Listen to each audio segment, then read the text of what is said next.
Could a secret wedding really be legal in 18th century England? Was it a scandalous affair or a desperate act of love?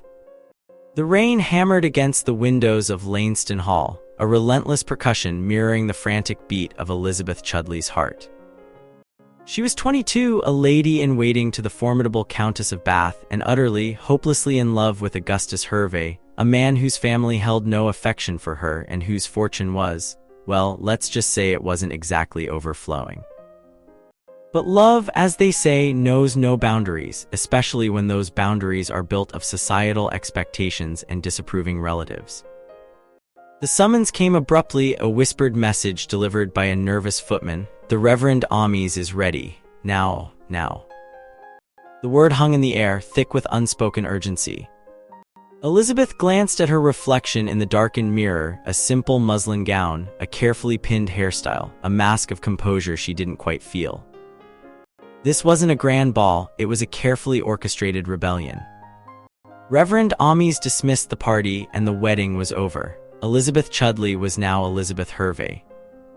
The whole ceremony would have lasted no more than 10 minutes. Anne Craddock was sent out of the chapel first to make sure that the garden was clear, allowing the rest to sneak from the chapel to the house undetected by the servants, who were not in on the secret. It must have been thrilling for the maid to be involved in such a secretive business, especially because she was chosen from all the servants to play such a key role. The air in the chapel was cool and damp, scented with beeswax and something faintly floral, a desperate attempt to mask the scent of fear. Sunlight struggled to penetrate the stained glass windows, casting the room in a perpetual twilight. Augustus stood waiting, a shadow of nervousness beneath his carefully tailored coat. He looked younger than his 25 years, his eyes wide with a mixture of excitement and apprehension. Then the priest began to speak, his voice a low murmur against the backdrop of the rain. The words of the marriage service, familiar yet profoundly significant, filled the small space. But this wasn't a shabby scrambling wedding as Elizabeth later characterized it. Rather, it was highly dramatic and self-consciously theatrical. The whole thing reads like a scene from a play, two young lovers defying the wishes of their families and the expectations of society so that love can conquer all. The private candlelight dinner beforehand and the excitement of the secret ceremony in a darkened chapel added to the romance. The poignancy of late summer and the fact that Augustus was days away from shipping off for a tour of duty in the Caribbean made everything about the marriage seem urgent and passionate. A frantic flurry of activity followed the vows. A servant, breathless with haste, rushed forward with a stocking, a symbol of fertility, a touch of old-fashioned superstition in a world increasingly governed by reason. Mrs. Hanmer, the formidable dowager of the household, burst into the chapel, a whirlwind of disapproval. "This is madness," she shrieked, her voice echoing through the small space. She insisted that they get up, but they obeyed her, at least until she went asleep for the evening. Then they leapt right back into bed together and remained there all night, until awoken by Anne the next morning. They spent the next several nights together and a few days later were awoken one last time by Anne, who came to make sure that Augustus was up in time to leave for Portsmouth, where he was to board ship for a tour of duty in the Caribbean. Elizabeth wept inconsolably as Augustus tore himself away from the marriage bed and left love for duty. It is hard to believe Elizabeth's claim that she doubted whether the marriage to Augustus Hervey was legal or not.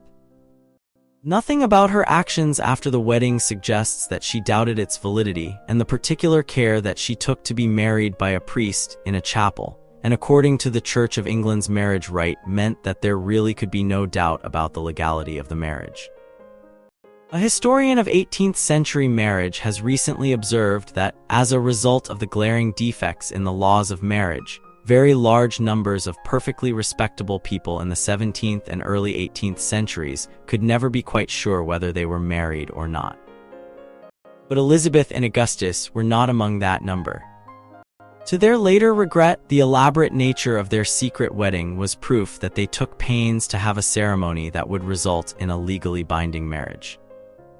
Or they might have been more tentative and made their vows in the future tense before two witnesses, Augustus, I will be your wife, and Elizabeth, I will be your husband.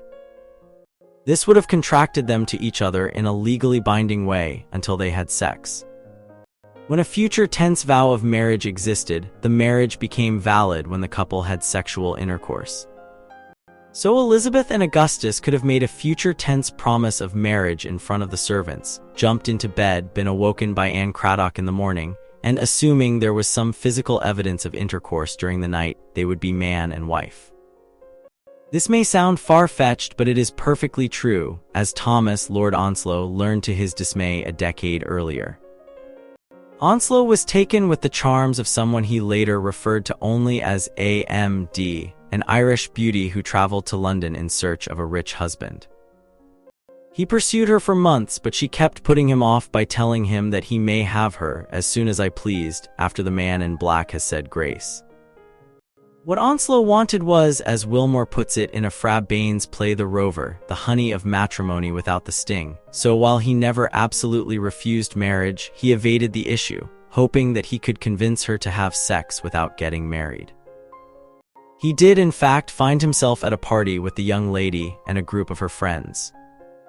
They decided to play questions and commands, which Onslow happily agreed to, imagining it would give me an opportunity of taking several little liberties which I durst not have presumed to take at another time. 5. As it turned out, Onslow was being set up by the Irish lady. The leader of the game, called the Queen, ordered him to take the lady's hand and repeat with her the words of the Church of England marriage rite. He did so very willingly, having a mind to see how far the jest would be carried, and whether I might not obtain that of her in a frolic, for which I had long sued in vain. 5. Once they had repeated the marriage vows, Onslow said, Madam, you know what follows matrimony. The ladies answered, I answered the ladies, there is a bed in the next room, let us put the bride to bed, and then throw the stocking. 5. But they were prevented by Queen, who insisted that Onslow must make some marriage settlement upon his lady, then let him consummate as soon as he will.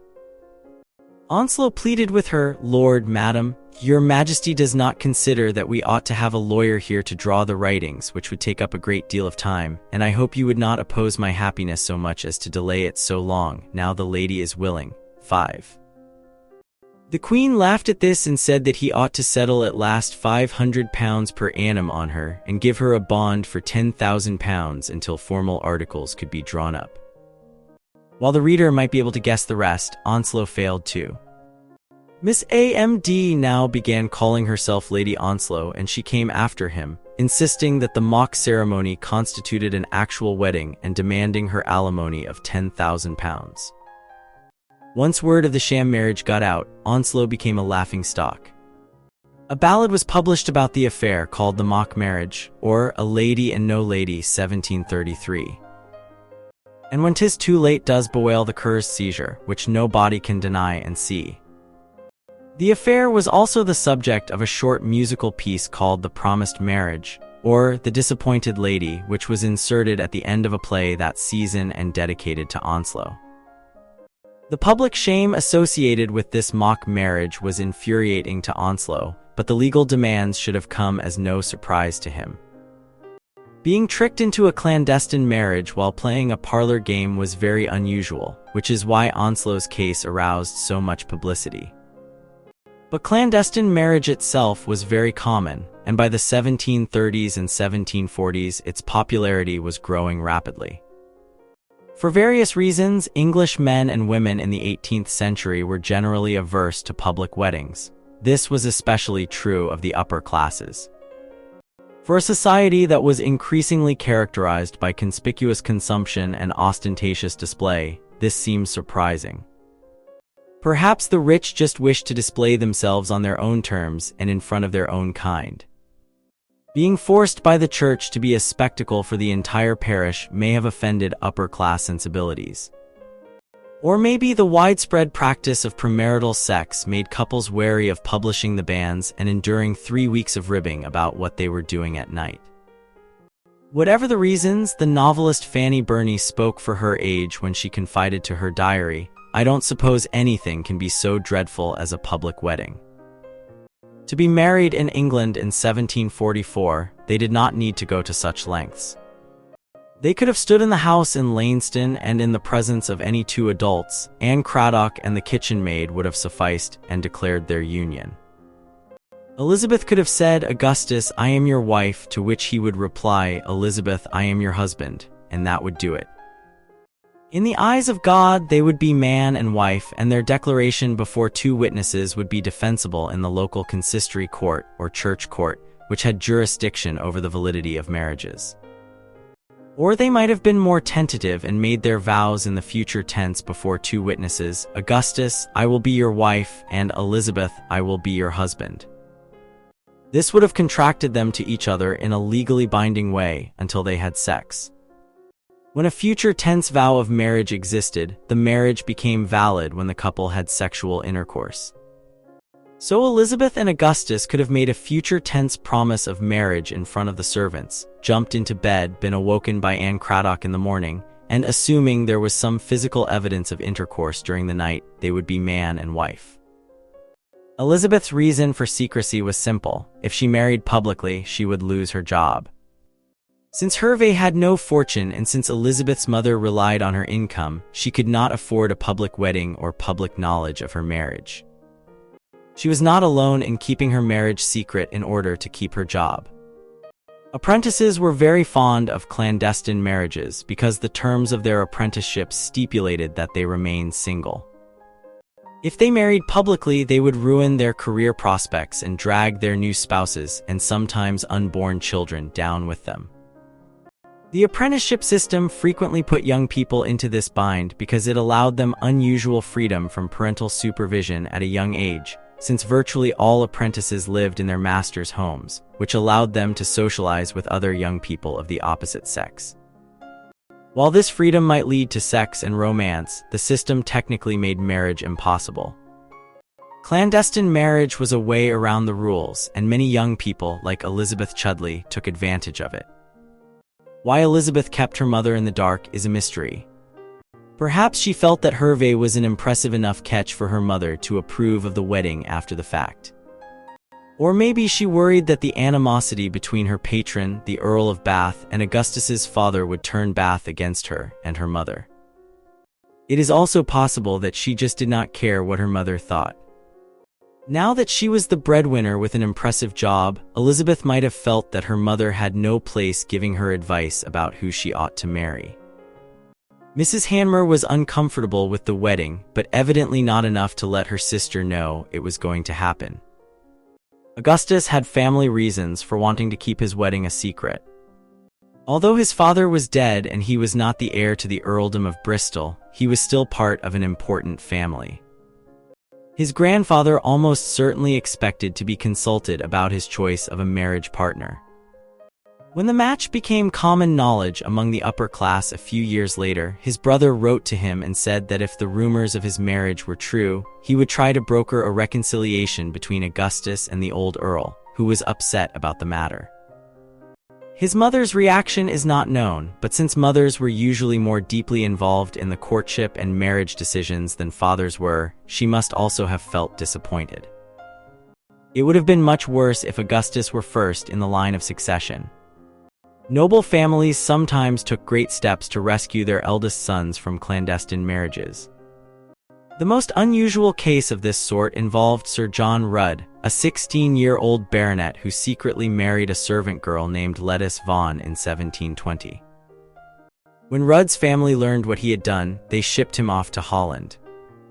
5 years later, the Rudd family executed an elaborate hoax, publishing an obituary for Sir John in the newspaper. He was still alive and living abroad, and going into mourning for him.